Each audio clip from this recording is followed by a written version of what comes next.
Hello and welcome to Crime Insomnia, the podcast where we unravel some of the most intriguing and haunting criminal cases. Today, we're diving into the case of Luigi Mangione, a young programmer who became the face of one of the most polarizing crimes in recent American history. His story intertwines with a larger, darker narrative about systemic failures, public outrage, and the blurred line between activism and violence. Luigi Nicholas Mangione was born on May 6, 1998, in Towson, Maryland, into a family that seemed to embody the American dream. The Mangiones are a prominent Italian-American family based in Baltimore, renowned for their sharp business acumen and generous contributions to the community. At the heart of the family is Luigi's father, Louis Mangione, who leads Lorien Health Services, a nursing home empire started by Luigi's grandfather, Nicholas Mangione Sr. A self-made real estate developer, Nicholas Sr. built not just a business but a legacy that Luigi was born into. Luigi's mother, Kathleen Zanino Mangione, added her own entrepreneurial flair to the family dynamic, running a boutique travel company. And Luigi wasn't the only one in the spotlight. His family's ties extended to politics through his cousin, Nino Mangione, a Republican serving in Maryland's House of Delegates. Luigi also have two sisters, growing up surrounded by both ambition and expectation. He attended the prestigious Gilman School, an all-boys private institution in Baltimore, where he didn't just excel, he thrived. Graduating as valedictorian in 2016, Luigi set his sights on one of the country's top universities. The University of Pennsylvania became his next stop, where he earned a Bachelor of Science in Engineering, specializing in computer engineering. But that wasn't all. Luigi went on to complete a master's degree in computer and information science, with a minor in mathematics and a focus on artificial intelligence. But Luigi wasn't just a textbook success story. His academic journey was paired with practical experience. During his undergrad years, he interned at Firaxis Games, a renowned video game company, where he worked as a UI programmer. Later, he joined TrueCar as a remote data engineer, contributing to their technology team from November 2020 until his departure in 2023. While the details of Luigi's personal life are scarce, his academic and career trajectory paints the picture of a sharp mind. A young man deeply immersed in technology, gaming, and software development. But as we'll see in the next chapter of this story, behind the promising resume and the family legacy, another narrative was quietly unfolding. A narrative that would eventually lead Luigi Mangione to headlines for all the wrong reasons. On December 9, 2024, Luigi Mangione was arrested at a McDonald's in Altoona, small city in Pennsylvania. It was an ordinary weekday afternoon, and the fast food joint was filled with its usual mix of families and commuters. Luigi had ordered some hash browns and was scrolling through his phone when a sharp-eyed employee recognized him from the sketches plastered across the media. The arrest was swift. Police arrived within minutes, surrounding Luigi and taking him into custody without incident. At the time of his arrest, he carried a 3D-printed ghost gun, a weapon that is untraceable and unregulated, and a 3-page manifesto criticizing the American healthcare system. What exactly did Luigi do, and what charges is he facing? Let's uncover the truth. Brian Thompson was born on July 10, 1974, in Ames, Iowa, and raised in the small town of Jewell. A bright student, he went on to attend the University of Iowa, where he earned a Bachelor of Business Administration degree. But before climbing the corporate ladder, Brian's career began in the world of finance as a certified public accountant, and later as a manager at the prestigious firm PricewaterhouseCoopers. In 2004, Brian joined UnitedHealth Group, where he swiftly rose through the ranks, taking on various leadership positions. By 2021, he had achieved his biggest role yet, CEO of UnitedHealthcare, leading its global business and overseeing government, employer, and individual health benefits. Outside of his professional life, Brian was a family man, Brian was married to Paulette, a physical therapist and fellow University of Iowa graduate. Both colleagues and friends. They had 2 sons, but in 2018 had a sharp sense of humor, separated. A detail-oriented mind, and a remarkable ability to simplify the most complex issues. Beyond work, he was deeply committed to philanthropy, especially the Special Olympics, where he served as the honorary co-chair for the 2026 USA Games. But tragically, Brian's story would end in a way no one could have foreseen. Luigi Mangione arrived in New York City on November 24, 2024, at 9 p.m., traveling by bus from Atlanta. Mangione checked into a modest, mid-range hotel located on a quieter street near Times Square. The hotel itself was a typical, no-frills New York City spot, offering simple rooms at affordable rates, catering mostly to tourists or business travelers who were passing through. It wasn't the kind of place where someone might expect to find a man planning a high-profile murder, which was why Mangione chose it. His presence would not stand out in such a busy, transient environment. The hotel's location was ideal for Mangione, as it placed him within walking distance of the New York Hilton Midtown, where the UnitedHealthcare conference was being held. At the same time, it was far enough removed from the hotel to avoid any direct association with the event or the people attending it. This distance also allowed Mangione to keep a low profile, without ever being seen entering or leaving the same building as Thompson or the other conference guests. Mangione's check-in process was typical for someone arriving at a budget hotel. When he arrived at the front desk around 9 p.m. on November 24th, he didn't raise any suspicions. The front desk clerk, a young woman, later reported that Mangione was quiet and seemed perfectly ordinary. He checked in using a fake New Jersey driver's license with the name Mark Rosario and paid for his stay in cash, further distancing himself from any traceable credit card transactions. His manner was calm, his face neutral, and there was nothing about him that stood out. Mangione was handed a key to a standard room on the 5th floor. He took the elevator up to his room without incident, settling in for his brief stay. Over the next several days, Mangione spent much of his time in his room, reviewing details about the conference and confirming the times when Thompson was expected to be outside the New York Hilton Midtown. When he finally decided to take action, he checked out of the hotel, leaving his room around 1:30 p.m. on December 4th. Mangione's departure from the hotel was as unremarkable as his check-in. He handed in his room key, paid the minimal balance left on his account, and left the hotel without drawing any attention. As he exited, he made sure to maintain an air of nonchalance, blending in with the usual flow of people. He made his way toward the New York Hilton Midtown, where he took up a position at a nearby location, keeping an eye on the hotel's entrance. The hotel was hosting an investor conference for UnitedHealthcare, where Brian Thompson, the company's respected CEO, had been mingling with colleagues, investors, and healthcare leaders. Thompson had stepped outside the hotel, possibly to catch some fresh air or to take a short break from the intense business discussions inside.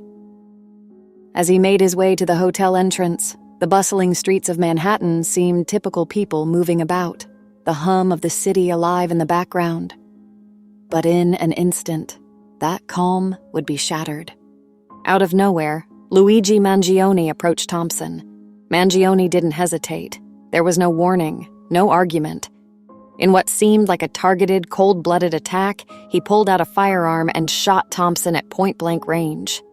The sound of the gunshot echoed through the crowded street, causing a sudden panic among bystanders.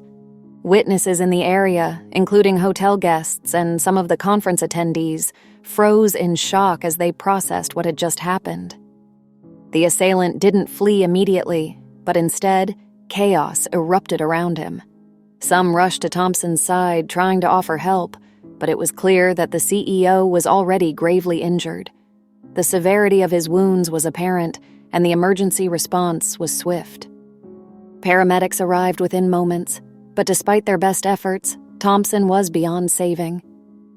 For a brief moment, Mangione lingered near the scene, appearing to assess the aftermath of his attack. But within seconds, he turned and began to cycle briskly away, blending into the confusion of the busy Manhattan streets. The crowd's panic, the onlookers' shock, and the urgency of the paramedics arriving at the scene gave Mangione a brief window to make his escape. His plan for escape had clearly been thought through, and he was determined not to get caught. He needed to get out of the immediate area, so he turned down a side street, moving towards Central Park, where he hoped he could take a moment to change his appearance and throw off any potential identification. Once he reached the park's edge, he found a secluded spot where he could quickly discard the clothes he had been wearing. They were blood-stained and would easily link him to the crime. Finding a small, inconspicuous bench hidden among the trees, Mangione pulled off his jacket and hat. He discarded them in a trash can, along with the gloves that had been used to handle the weapon. He had prepared for this. Beneath his dark clothing, Mangione was wearing a different set of clothes: a lighter jacket, a pair of sunglasses, and a baseball cap to cover his face. The change was subtle, but enough to make him look like any other pedestrian in the park. The hat and sunglasses concealed his features, making him less recognizable to anyone who might be searching for him. With his appearance altered, Mangione continued moving through the park, now walking with the kind of confidence of someone who believed they had gotten away with murder. As he made his way toward the park's west side, he kept to the shadows and avoided any busy paths, all the while trying to remain as inconspicuous as possible. Once out of the park, Mangione made his way to the nearest busy street corner, where the dense New York City traffic provided the perfect cover. He flagged down a taxi and, without hesitation, climbed into the back seat. He gave the driver a vague address in Queens, just far enough from Manhattan to distance himself from the scene of the crime. He didn't want to risk drawing attention by going anywhere too close to the hotel or his own home. The taxi ride was uneventful. Mangione sat back, trying to control his breathing, knowing that each passing minute brought him closer to the illusion of safety. The driver, unaware of the man sitting in the back seat, followed the route without question. By the time they reached Queens, Mangione had already planned his next move: find a place to lay low, change his appearance once again, and wait for the heat to die down. But what he didn't know was that the New York Police Department was already closing in on him, piecing together the evidence and the witnesses who would ultimately lead them straight to his door. A few days after the murder, police made a crucial discovery: a gray backpack discarded in a Central Park trash bin. Inside, they found several significant items, including a blood-soaked jacket and gloves worn by Luigi Mangione during the shooting. The discovery directly linked him to the crime, providing some of the most compelling evidence in the case. But the most damning discovery was the firearm, the handgun Mangione used to kill Brian Thompson. The weapon, found in the same trash bin, was confirmed through forensic testing to be the one used in the shooting. Its presence in the bag solidified Mangione's involvement in the crime and provided irrefutable physical evidence that would be pivotal in court. Along with the clothes and the gun, police also recovered personal items belonging to Mangione. Among them was his wallet, which contained his ID. While not as critical as the other evidence, the wallet played an important role in confirming Mangione's identity and firmly linking him to the scene of the crime. Also found in the bag was a peculiar item: money from a Monopoly game. This strange addition raised questions about Mangione's mental state and potential motives, hinting at a mindset on manipulating reality or sending a cryptic message, further complicating the investigation. The combination of these items in the backpack made it clear: Mangione had left behind a trail of evidence that would ultimately lead authorities directly to him. Another key piece of evidence in the case were the gun shells found at the crime scene. Engraved on them were 3 unusual words: delay, deny, depose. These words closely resemble the well-known phrase delay, deny, defend, a tactic often used by insurers to describe their strategy of delaying payment on claims, denying responsibility, or defending against claims in court. The presence of these terms on the shell casings raised significant questions. Was it a cryptic message left by the killer? Or perhaps a chilling clue that pointed to the murderer's mindset? The connection to insurance industry practices was striking, and it led investigators to wonder whether the killer had some deeper personal connection to the insurance world, or if the words held another, more sinister meaning.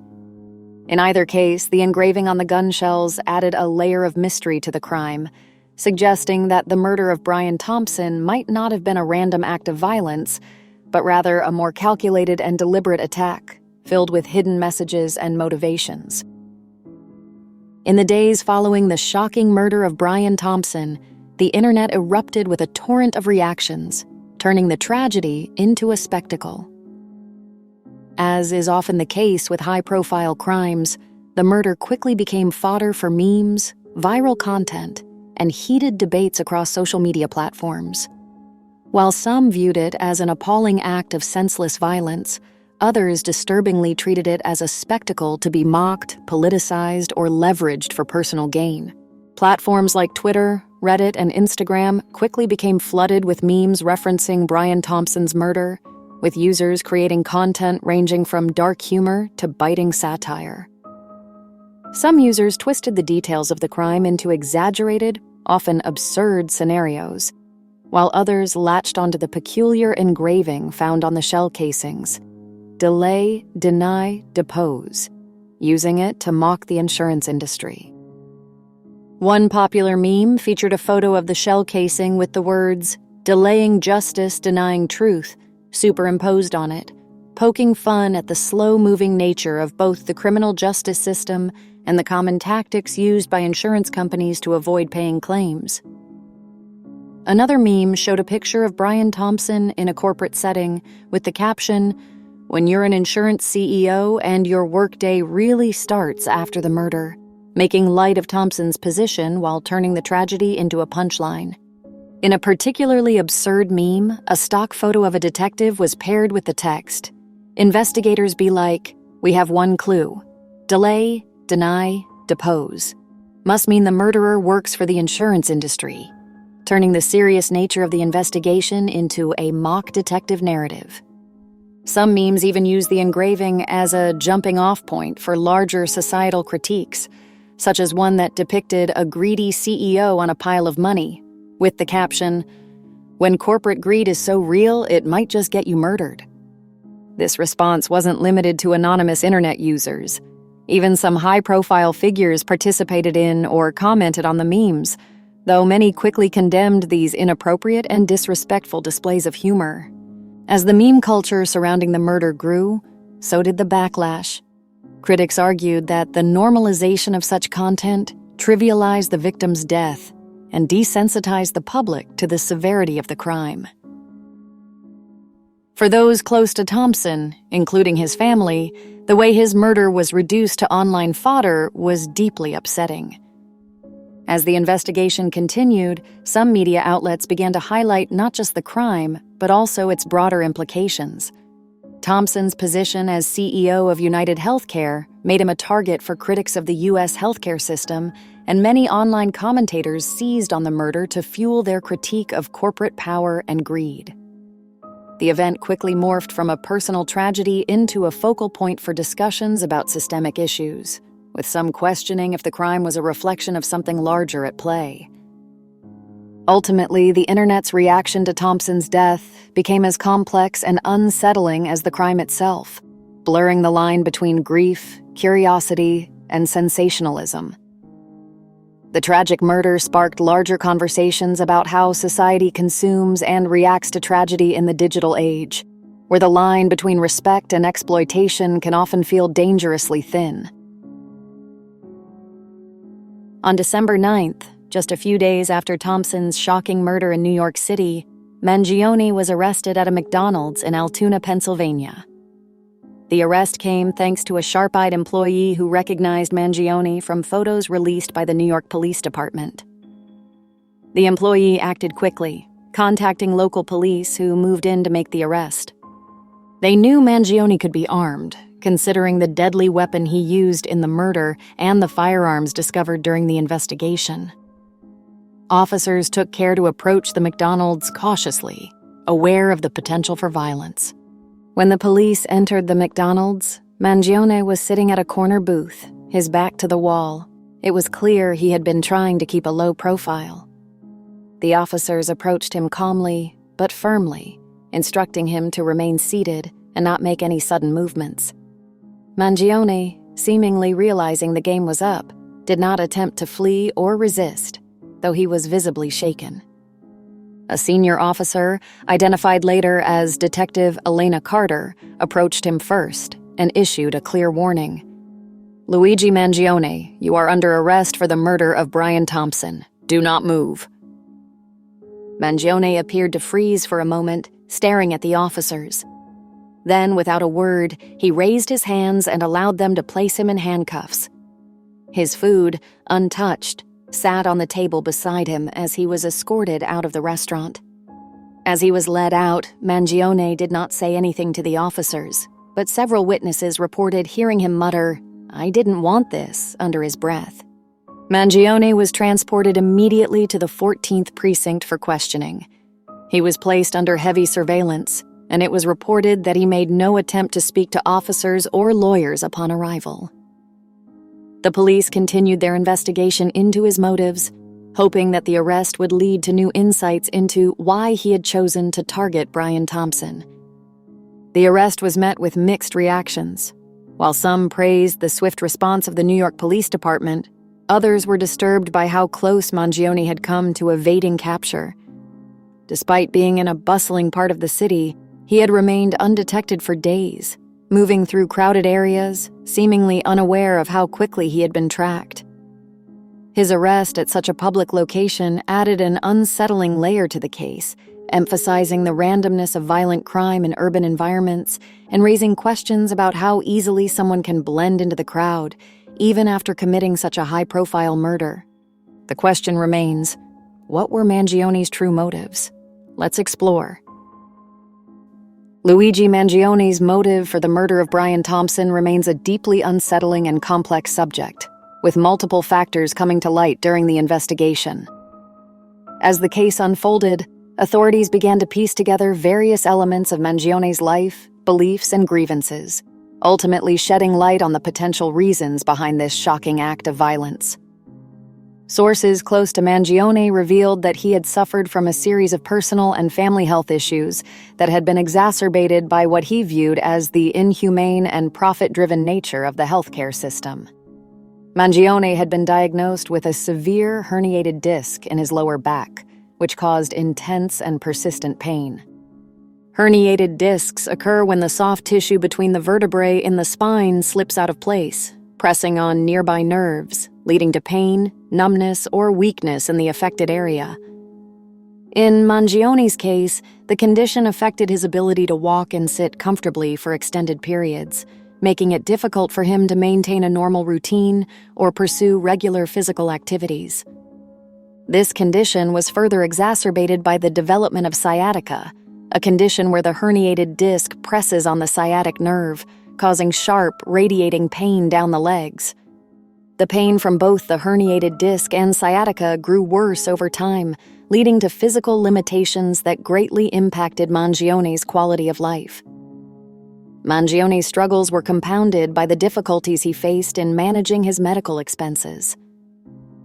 Despite receiving treatments for his back problems, including physical therapy and medications for pain management, the costs of his health care continued to pile up.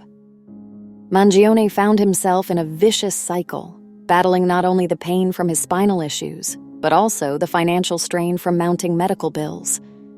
His frustrations with the healthcare system, which he felt failed to adequately address his needs or provided him with minimal support, fueled his anger toward large insurance companies, including UnitedHealthcare, where Brian Thompson was the CEO. Despite attempts to seek further treatment, including consulting multiple doctors for possible surgeries or more effective pain management options, Mangione grew increasingly resentful. He felt trapped in a system that he believed was indifferent to his suffering, both physically and financially. Mangione's frustrations with insurance policies, claim denials, and what he perceived as an overall lack of empathy from the healthcare industry may have fueled his anger towards Thompson, who was seen as a key figure in that system. A few months prior to the murder, Mangione had reportedly engaged in several heated online debates and social media posts criticizing UnitedHealthcare and other large insurance companies for what he considered their exploitative practices. These posts, though not directly threatening, were filled with anger and frustration over how healthcare policies had affected his own life. Another crucial aspect of Mangione's motive was his deteriorating mental health. Those who knew him described him as a once sociable and easygoing individual who had become increasingly withdrawn and paranoid over time. Mental health professionals suggested that Mangione may have suffered from undiagnosed or untreated conditions such as depression or anxiety, which could have escalated into a deep sense of hopelessness and rage. In the months leading up to the murder, Mangione's mental state appeared to worsen. He became more erratic in his behavior, withdrawing from friends and family and focusing obsessively on his perceived injustices with the healthcare system. This sense of perceived betrayal, combined with his own personal struggles, may have contributed to a growing belief that violent action against someone like Thompson was justified. Investigators uncovered evidence that Mangione had spent months planning the attack. He had reportedly been researching UnitedHealthcare's internal workings, as well as information about Thompson's daily schedule. He had even scouted the location of the investor conference at the New York Hilton Midtown, where the murder eventually took place. His methodical planning indicated that this wasn't a spur-of-the-moment act of violence, but rather a calculated decision, perhaps influenced by a distorted worldview fueled by his frustrations and paranoia. For Mangione, killing Thompson may have served as a form of symbolic revenge, an act that he felt would expose the flaws and cruelty of the system he had come to despise. He may have believed that by eliminating a high-profile figure from the insurance industry, he could make a statement about corporate greed and its consequences on the everyday person. In his mind, Thompson, as the CEO, embodied everything wrong with the industry, and the murder was an extreme response to what he perceived as a deep personal betrayal by the system.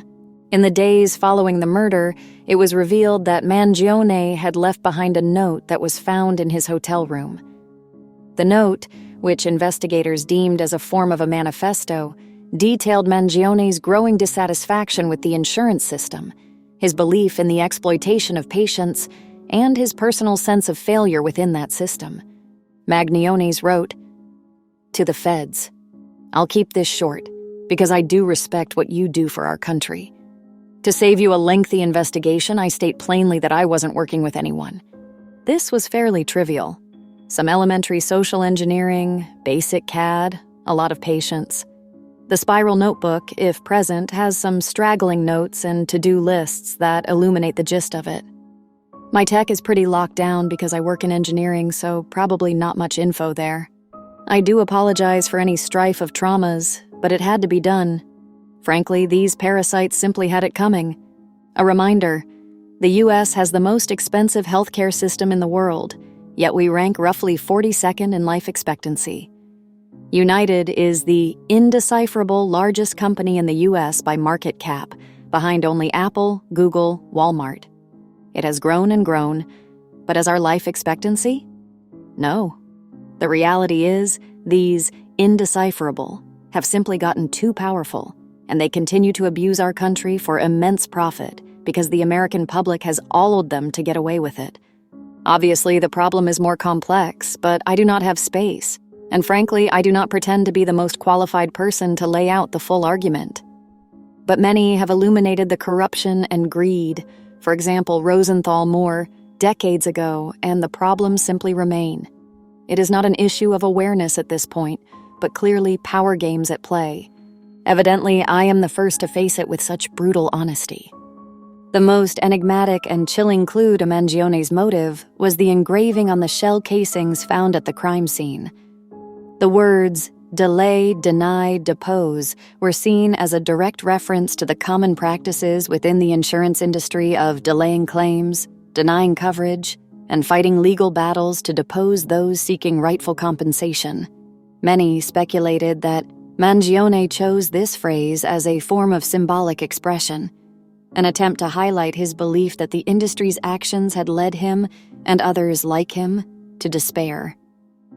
The engraving could have been his way of mocking the system while simultaneously expressing his frustration with it. For Mangione, the act of murder was not just about personal vengeance. It was also a form of protest against what he saw as an unjust system. This message, found at the scene, served as a chilling reminder of how deeply his grievances had festered and how far they had pushed him toward violence. After his arrest at the McDonald's in Pennsylvania, Mangione was transported by law enforcement to a secure detention center in Manhattan. Shortly thereafter, he was transferred to a high-security prison in Pennsylvania, following the decision to hold him in a state facility due to the nature of the crime and his potential flight risk. Given the high-profile nature of the case, Mangione's transport and subsequent entry into the prison system were handled with extreme caution. The authorities knew that Mangione would likely attract attention from both inmates and the media, so extra measures were taken to ensure his safety and prevent any potential escape attempts. Mangione's chronic spinal condition, which had been a source of intense pain leading up to the murder, continued to be a problem in prison. He struggled with the physical demands of his incarceration, which included limited mobility and discomfort. Additionally, Mangione's emotional and psychological state began to worsen. He had trouble sleeping, and reports from prison psychologists indicated that he suffered from bouts of depression and anxiety. Mangione received regular psychiatric evaluations. During one evaluation, a prison psychologist noted that Mangione was fixated on the idea that the healthcare system had failed him and that his physical pain had led him to feel helpless and vengeful. This belief was central to the defense team's argument that Mangione's actions were influenced by a combination of physical pain and mental distress. Luigi Mangione's trial looms large on the horizon. Both sides are sharpening their arguments. The prosecution is unwavering. They aim to prove this was a premeditated, calculated murder, pointing to the overwhelming evidence, including the cryptic message on the shell casings: delay, deny, depose. Meanwhile, Mangione's defense team is painting a picture of a man driven to the edge by unrelenting pain, mental health struggles, and a healthcare system that left him feeling abandoned. There's even talk of a potential plea deal. Sources say Mangione's team might consider a guilty plea to a lesser charge, but as of now, the prosecution hasn't agreed. Every piece of evidence, every word spoken, is being meticulously prepared. Mangione's future hangs in the balance. And then there's the GoFundMe campaign. Help Luigi Mangione get a fair trial. Initially launched with a modest goal of $50,000, the campaign exploded, raising over $200,000 in just weeks. Thousands of donors flooded the page with comments, sharing their own horror stories of denied care and sky-high medical bills. One donor wrote, "I don't condone what he did, but I understand it. This system has failed so many of us." Another, a retired doctor, left a contribution with the note, "This man deserves to have his voice heard in court." However, GoFundMe removed any campaigns supporting Mangione's defense, citing their terms of service, which prohibit fundraisers for the legal defense of individuals involved in violent crimes. In response, Mangione's supporters turned to an alternative platform, Give, Send, Go, where a new campaign was launched to cover the costs of his trial. Currently, the funds raised on Give, Send, Go are designated for his legal defense. Public reaction to the support movement has been polarizing. On one hand, healthcare advocacy groups are using Mangione's story to amplify calls for reform. They argue that his crime, while horrific, shines a spotlight on a system that prioritizes profits over patients. But critics see this as a dangerous precedent. Is Mangione being glorified? Is his crime being trivialized? Even Brian Thompson's widow spoke out, calling the GoFundMe campaign a slap in the face to every family suffering silently under this broken system without resorting to violence. Despite the backlash, Protests in cities like New York and Philadelphia drew crowds holding signs that read, "Justice for Luigi is justice for us all," and "Healthcare reform now." The Mangione family was reportedly in shock upon hearing of Luigi's involvement in the murder of Brian Thompson. They described him as a loving, kind-hearted person who had been worn down by years of chronic pain and frustration with the healthcare system. In their first official statement, the family said, "We are devastated by the events that have unfolded. Luigi is not a violent person by nature, but we know he has been suffering greatly, both physically and emotionally. Our hearts go out to the family of Brian Thompson, and we pray for them in this unimaginable time of loss." His sister, Maria Mangione, spoke in an interview. "Luigi was always the one to make us laugh, to brighten up any room. But over the past few years, he became a shadow of himself. He was in constant pain and felt abandoned by the very system that was supposed to help him. We knew he was struggling, but we never thought it would come to this." The family highlighted the many battles Luigi fought with insurers to get the care he needed, describing the toll it took on his mental health.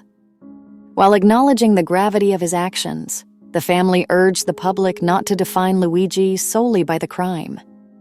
His brother, Antonio Mangione, shared stories of Luigi's kindness, such as volunteering at a local food pantry and mentoring underprivileged kids in his community. "What Luigi did was wrong, and we're not excusing it. But we want people to know that he wasn't a monster. He was a man who felt trapped and desperate. The Luigi we know is someone who cared deeply about others, even when he was struggling himself." The family used their platform to call attention to the broader issues of healthcare inequality and the challenges faced by individuals with chronic pain. They supported the growing movement around Luigi's case, hoping it would lead to meaningful reform. The Mangione family faced their own struggles in the wake of Luigi's arrest. His parents, both retired, found it difficult to afford legal fees and other costs associated with the trial. Despite the public support Luigi received, the emotional burden on the family was immense. Maria, Luigi's sister, described the challenges of visiting Luigi in prison. "Seeing him behind bars is heartbreaking. He's still my brother, and I love him. But it's hard to reconcile the person I grew up with and the man accused of this crime." In a heartfelt message directed to the public, Luigi's mother, Elena Mangione, spoke through tears during a press conference. "We understand the pain we've caused, and we are deeply sorry for it. We only ask that people remember that behind every headline is a family that is hurting. Luigi made a terrible mistake, but he is still our son, our brother, and our friend." The Mangione family also reached out privately to the family of Brian Thompson, offering their condolences and expressing remorse for the pain Luigi's actions caused. While the Thompson family was understandably hesitant to respond, some sources indicated that they appreciated the gesture. On December 23, 2024, Luigi Mangione, the 26-year-old accused of assassinating UnitedHealthcare CEO Brian Thompson, appeared in a Manhattan court. Dressed in a maroon sweater, white-collared shirt, and khaki trousers, Mangione pleaded not guilty to 11 state criminal counts, including first-degree murder and murder as a crime of terrorism. If convicted, he faces a mandatory life sentence without the possibility of parole. In addition to state charges, federal prosecutors have indicted Mangione on charges of using a firearm to commit murder and interstate stalking resulting in death, offenses that could potentially lead to the death penalty. Notably, Mangione has yet to enter a plea on these federal charges. The courtroom was filled not only with journalists, but also with members of the public, predominantly young women, who expressed their support for Mangione. This public interest adds another layer of complexity to an already high-profile case. Mangione's defense attorney, Karen Friedman Agnifilo, raised concerns about the fairness of the trial, citing statements from government officials, including New York City Mayor Eric Adams. She described the situation as highly unusual, noting that in her 30 years of practicing law, she had never seen anything like what is happening here. Agnifilo criticized the overlapping state and federal charges, describing them as confusing and expressing concern that her client is being used as political fodder.